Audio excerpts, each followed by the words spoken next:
All right, super fast video. Just a critique on Dr. Ken Berry. He made a video on caffeine and it basically not being harmless.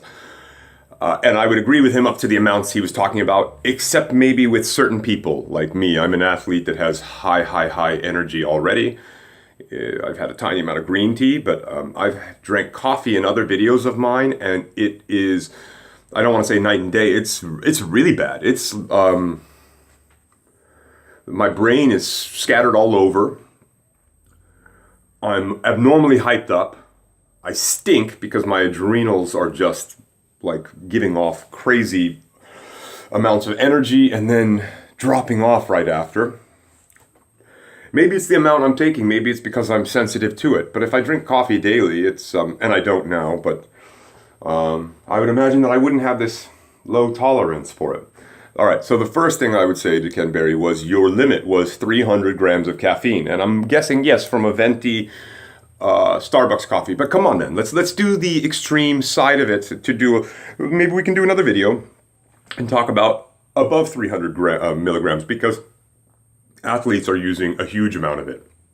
I was on about 1,000 just to be able to push through a partial torn MCL, because this is it's something that required a lot of time off and a surgery, but you could push through with caffeine. Caffeine is if you didn't know this, caffeine is a fantastic painkiller.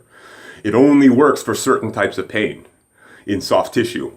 So every time I've had a bone bruise, I don't really feel any better from it unless the meat is really bruised too. So for me, I can use caffeine kind of like a diagnostic tool before I go to the hospital to tell have I damaged something structurally or something deeper, or is it superficial?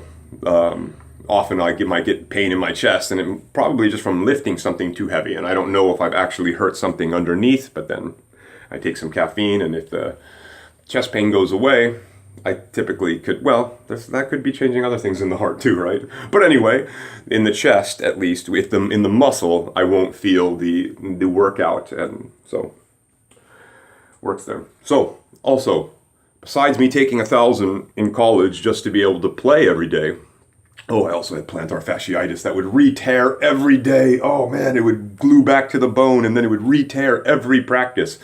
And it felt like tearing it brand new again, because it would reattach, rip, incredible pain. And then after the pain was over, I could run normal, because the part that was attached still basically needed another injury to tear off. And we pushed through that. Anyway, we're taking pre-workouts. What is the level of caffeine in this? It's not even tested, probably. Yeah, there's caffeine tested. There's a certain amount in there. But then the caffeine pills, pre-workout, post-workout, energy drinks. Before, probably in the morning, I might have had 1-2 energy drinks. We don't think of them as serious drugs. We just consider, I'm a little sore, I need a little more energy, or I'm about to go do arms right now. So why don't I get a little caffeine to make sure my arms are sore when I'm done?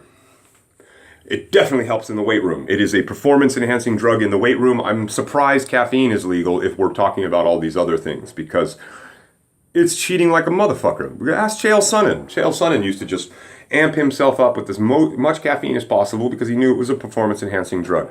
And I don't even lose the ability to shoot. I get a little jittery, but really my focus is still on point, and I actually have shot better on caffeine many times. Yeah. So basically the point was the limit of 300 milligrams I think is exceptionally low. If you could, I'd be interested if you would do a video on what about for the high levels? What happens then? And if there's no evidence of that he could go into, go one video back on mine, or I think it's 2 videos back now.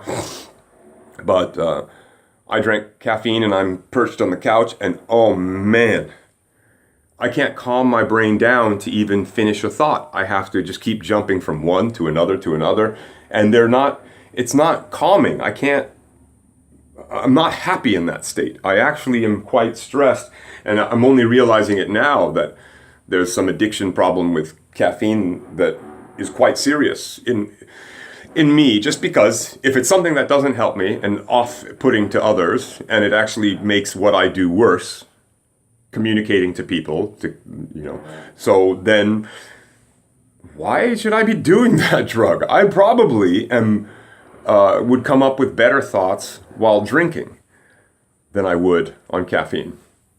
But these are my complaints, The world sees drugs as bad and medicines as good.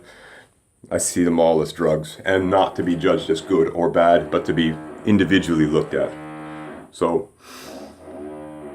I really do hope that I make all my videos in the future with no caffeine, and I do think if I had kids, maybe I'd let them try caffeine, but I would let them try it probably when they're old, 14, 15, caffeine first time. No, they're going to get it from somewhere, huh?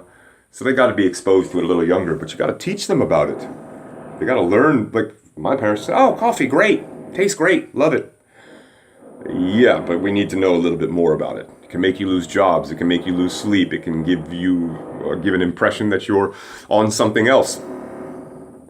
So, caffeine, not harmless, but still my favorite. Joking. I need it gone.